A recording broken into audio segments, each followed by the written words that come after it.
"Where are you from?" said the pale, tattooed man. "Where are you from?" It's September 21st, 2001, 10 days after the worst attack on America since World War II. Everyone wonders about the next plane. People are looking for scapegoats. The president, the night before, pledges to bring our enemies to justice or bring justice to our enemies. And in the Dallas mini-mart, surrounded by tire shops and strip joints, a Bangladeshi immigrant works the register. Back home, Raisuddin Bhuyan was a big man, an Air Force officer. But he dreamed of a fresh start in America. If he had to work briefly in a mini-mart to save up for IT classes and his wedding in 2 months, so be it. Then, on September 21st, that tattooed man enters the mart. He holds a shotgun. Raisuddin knows the drill, puts cash on the counter. This time, the man doesn't touch the money. "Where are you from?" he asks. "Excuse me?" Raisuddin answers. His accent betrays him. The tattooed man, a self-styled true American vigilante, shoots Raisuddin in revenge for 9/11. Raisuddin feels millions of bees stinging his face. In fact, dozens of scalding birdshot pellets puncture his head. Behind the counter, he lays in blood. He cups a hand over his forehead to keep in the brains on which he'd gambled everything. He recites verses from the Quran, begging his God to live. He senses he is dying. He didn't die. His right eye left him. His fiancée left him. His landlord, the mini-mart owner, kicked him out. Soon he was homeless and $60,000 in medical debt, including a fee for dialing for an ambulance. But Raisuddin lived. And years later, he would ask what he could do to repay his God and become worthy of this second chance. He would come to believe, in fact, that this chance called for him to give a second chance to a man we might think deserved no chance at all. 12 years ago, I was a fresh graduate seeking my way in the world.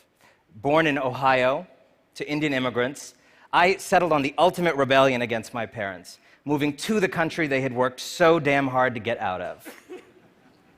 What I thought might be a 6-month stint in Mumbai stretched to 6 years.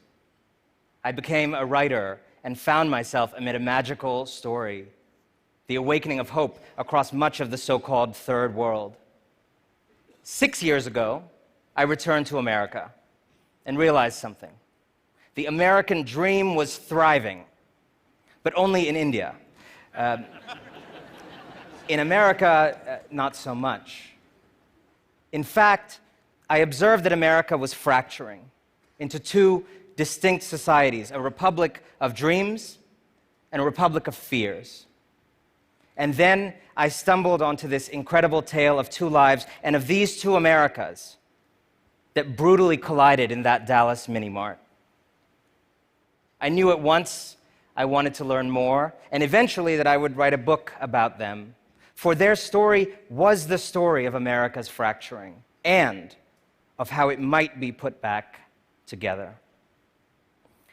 After he was shot, Raisuddin's life grew no easier. The day after admitting him, the hospital discharged him. His right eye couldn't see, he couldn't speak, metal peppered his face. But he had no insurance, so they bounced him. His family in Bangladesh begged him, "Come home." But he told them he had a dream to see about.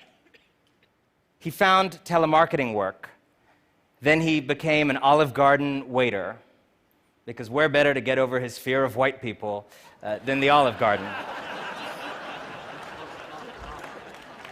Now, as a devout Muslim, he refused alcohol, didn't touch the stuff. Then he learned that not selling it would slash his pay. So he reasoned, like a budding American pragmatist, well, God wouldn't want me to starve, would he? And before long, in some months, Raisuddin was that Olive Garden's highest-grossing alcohol pusher. He found a man who taught him database administration. He got part-time IT gigs. Eventually, he landed a six-figure job at a blue-chip tech company in Dallas. But as America began to work for Raisuddin, he avoided the classic error of the fortunate, assuming you're the rule, not the exception.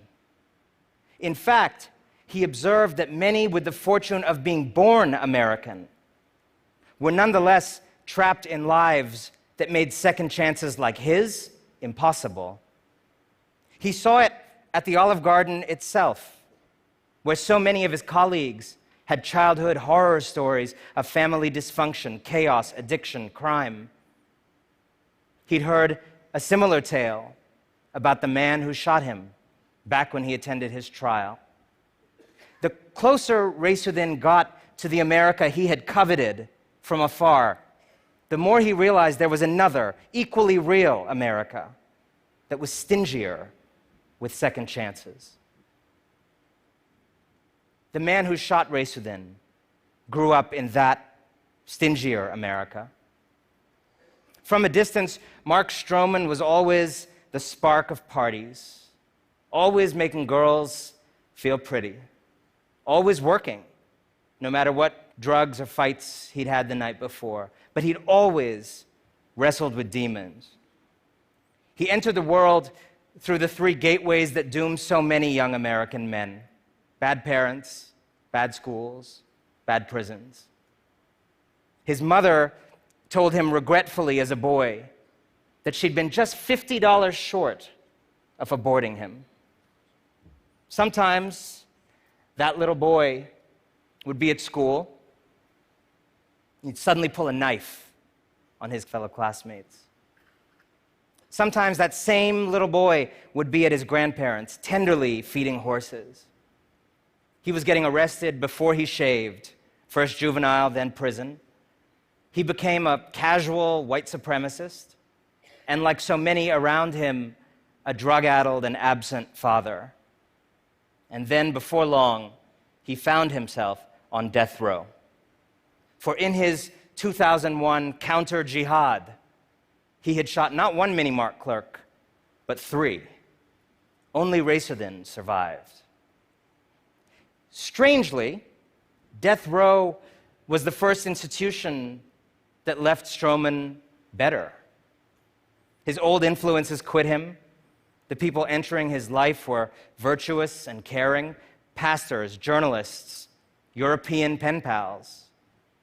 They listened to him, prayed with him, helped him question himself, and sent him on a journey of introspection and betterment.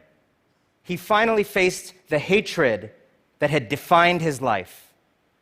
He read Viktor Frankl, the Holocaust survivor, and regretted his swastika tattoos. He found God. Then one day in 2011, 10 years after his crimes, Stroman received news. One of the men he'd shot, the survivor, was fighting to save his life.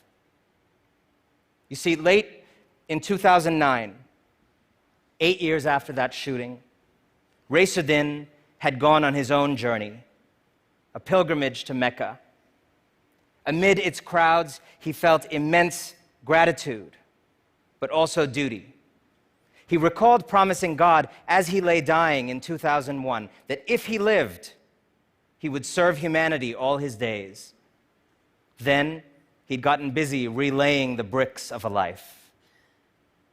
Now it was time to pay his debts. And he decided upon reflection that his method of payment would be an intervention in the cycle of vengeance between the Muslim and Western worlds. And how would he intervene? By forgiving Stroman publicly in the name of Islam and its doctrine of mercy, and then suing the state of Texas and its governor, Rick Perry, to prevent them from executing Stroman. Exactly like most people shot in the face do. Yet Raisuddin's mercy was inspired not only by faith. A newly minted American citizen, he had come to believe that Stroman was the product of a hurting America that couldn't just be lethally injected away. That insight is what moved me to write my book, The True American. This immigrant begging America to be as merciful to a native son as it had been to an adopted one. In the mini-mart, all those years earlier, not just two men, but two Americas collided. An America that still dreams, still strives, still imagines that tomorrow can build on today. And an America that has resigned to fate, buckled under stress and chaos, lowered expectations, and ducked into the oldest of refuges, the tribal fellowship of one's own narrow kind. And it was Raisuddin, despite being a newcomer, despite being attacked, despite being homeless and traumatized, who belonged to that republic of dreams. And Stroman, who belonged to that other wounded country, despite being born with the privilege of a native white man. I realized these men's stories formed an urgent parable about America. The country I am so proud to call my own wasn't living through a generalized decline, as seen in, say, Spain or Greece, where prospects were dimming for everyone. America is simultaneously the most and the least successful country in the industrialized world, launching the world's best companies, even as record numbers of children go hungry, seeing life expectancy drop for large groups, even as it polishes the world's best hospitals. America today is a sprightly young body hit by one of those strokes that sucks the life from one side while leaving the other worryingly perfect. On July 20th, 2011, right after a sobbing Raisuddin testified in defense of Stroman's life, Stroman was killed by lethal injection by the state he so loved. Hours earlier, when Raisuddin still thought he could save Stroman, the two men got to speak for the second time ever. Here is an excerpt from their phone call. Raisuddin: Mark, you should know that I am praying for God, the most compassionate and gracious. I forgive you, and I do not hate you. I never hated you. Stroman: you are a remarkable person. Thank you from my heart. I love you, bro. Even more amazingly, after the execution, Raisuddin reached out to Stroman's eldest daughter, Amber, an ex-convict and an addict, and offered his help. You may have lost a father, he told her, but you've gained an uncle. He wanted her, too, to have a second chance. If human history were a parade, America's float would be a neon shrine to second chances. But America, generous with second chances to the children of other lands, today grows miserly with first chances to the children of its own. America still dazzles at allowing anybody to become an American, but it is losing its luster at allowing every American to become a somebody. Over the last decade, 7 million foreigners gained American citizenship. Remarkable. In the meanwhile, how many Americans gained a place in the middle class? Actually, the net influx was negative. Go back further, and it's even more striking. Since the 60s, the middle class has shrunk by 20%, mainly because of the people tumbling out of it. And my reporting around the country tells me the problem is grimmer than simple inequality. What I observe is a pair of secessions from the unifying center of American life, an affluent secession of up, up, and away into elite enclaves of the educated and into a global matrix of work, money, and connections, and an impoverished secession of down and out into disconnected, dead-end lives that the fortunate scarcely see. And don't console yourself that you are the 99%. If you live near a Whole Foods, if no one in your family serves in the military, if you're paid by the year, not the hour, if most people you know finished college, if no one you know uses meth, if you married once and remain married, if you're not one of 65 million Americans with a criminal record, if any or all of these things describe you, then accept the possibility that actually you may not know what's going on, and you may be part of the problem. Other generations had to build a fresh society after slavery, pull through a depression, defeat fascism, freedom ride in Mississippi. The moral challenge of my generation, I believe, is to reacquaint these two Americas, to choose union over secession once again. This isn't a problem we can tax or tax cut away. It won't be solved by tweeting harder, building slicker apps, or starting one more artisanal coffee roasting service. It is a moral challenge that begs each of us in the flourishing America to take on the wilting America as our own, as Rasin tried to do. Like him, we can make pilgrimages, and there, in Baltimore and Oregon and Appalachia, find new purpose, as he did. We can immerse ourselves in that other country, bear witness to its hopes and sorrows, and, like Rasin, ask what we can do.